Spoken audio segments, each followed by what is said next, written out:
interact with you live on the show. You know it. That's the way.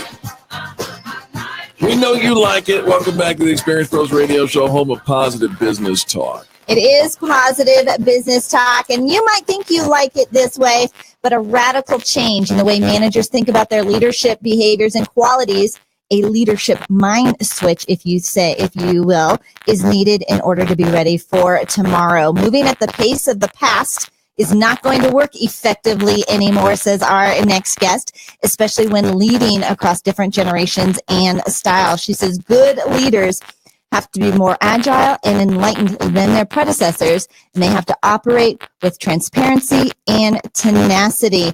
The brand new book is called The Leadership Mind Switch, Rethinking How We Lead in the New World of Work. It's written by executive and entrepreneur Kylie Wright Ford and also executive coach Deborah Benton. Kylie, welcome to Experience Pros.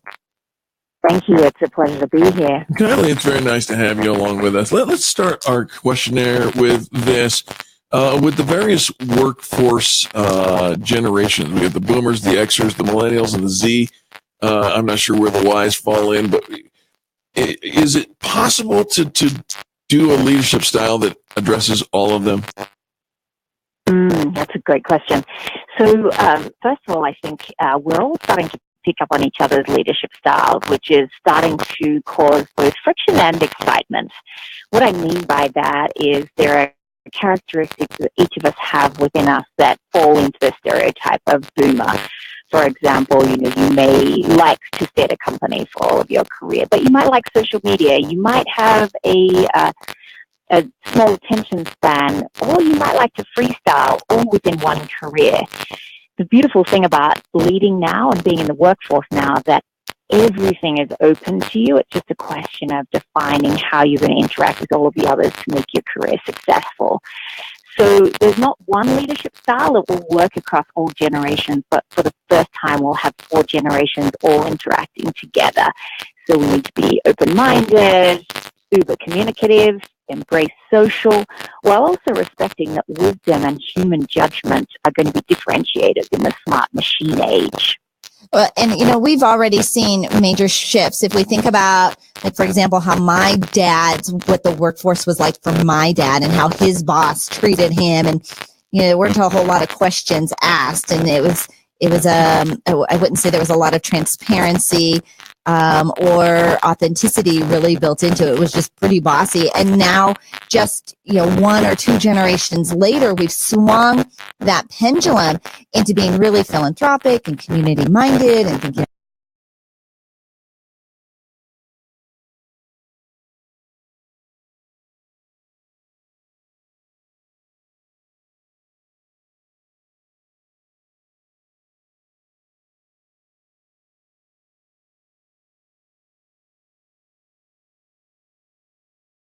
I agree. The technology and demographic changes that we see are of a magnitude never seen before, where some experts say we're moving at 300 times the scale of the first industrial revolution. They say at the moment we're in the 4th, which follows the 3rd, which was just about digital.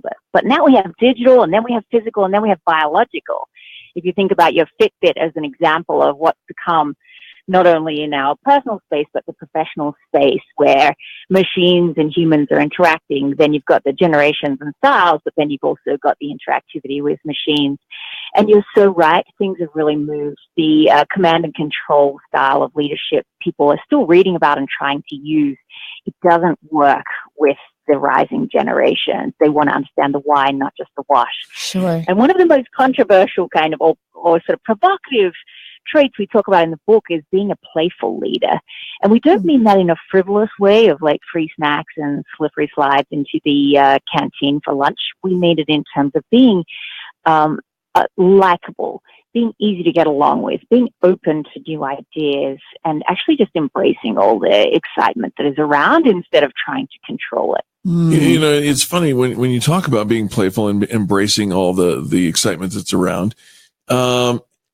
I get that to a certain degree, but then I start to see cliques. How do you keep the employees from isolating themselves from the various generations? Yes. So first of all, being enlightened, you mentioned that in the introduction, and I'm passionate about that being something that people practice every day, just as you'd go to the gym to get fit.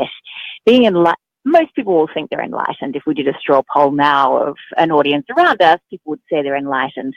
Enlightened for me means understanding someone who makes you uncomfortable, or a topic that makes you uncomfortable, or an environment that makes you uncomfortable, and understanding why that is, so that you can open up new paths to opportunities with people that may be very different to you.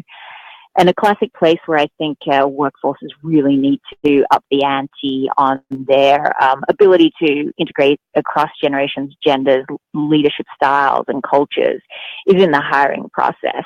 If you're always hiring from the same pools, you're going to get the same sort of people working for you, and you won't have the creativity in a business to succeed. So being enlightened, reading widely, not making assumptions about how other people interact or why they interact, and understanding the wonderful things that can come with different styles is going to be I think, the next frontier of mastery for a great leader. We're talking with Kylie Wright Ford. She and her co-author, Deborah Benton, wrote the book, The Leadership Mind Switch, Rethinking How We Lead in the New World of Work. And I think, Kylie, we read all these leadership books and you think that it's pretty foundational, right? What it takes to be a leader. But these days, if we don't have this switch, if we're not following along with the trends, I think we're going to be quickly outdated. How do you want our audience to follow you and Deborah, get a copy of The Leadership Mind Switch? Yes, great. It's www.makethemindswitch.com.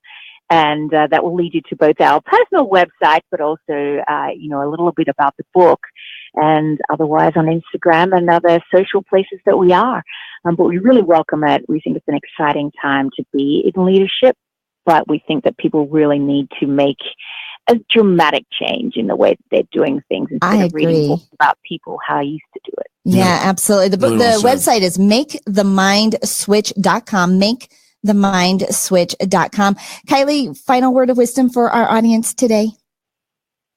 Yes, final word of wisdom is to get people to follow you, you have to be an amazing leader.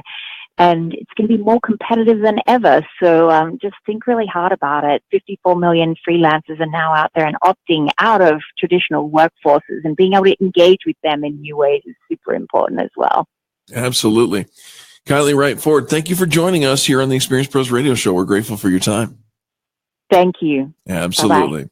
MakeTheMindSwitch.com. Again, MakeTheMindSwitch.com, and pick up your copy of The Leadership Mind Switch. This is fascinating. And when you put all those people in the mix, you're either going to have jambalaya or a big old mess. Jambalaya? I was thinking you were like Job Alliance, like jambalaya. Job Alliance, you can have that too. Something like that? Something like that. I thought you were being witty. That was good. Totally being witty. You were, but you were talking about food. Always. We'll be back with more positive business talk right after these messages. This is the Experience Pros Radio Network.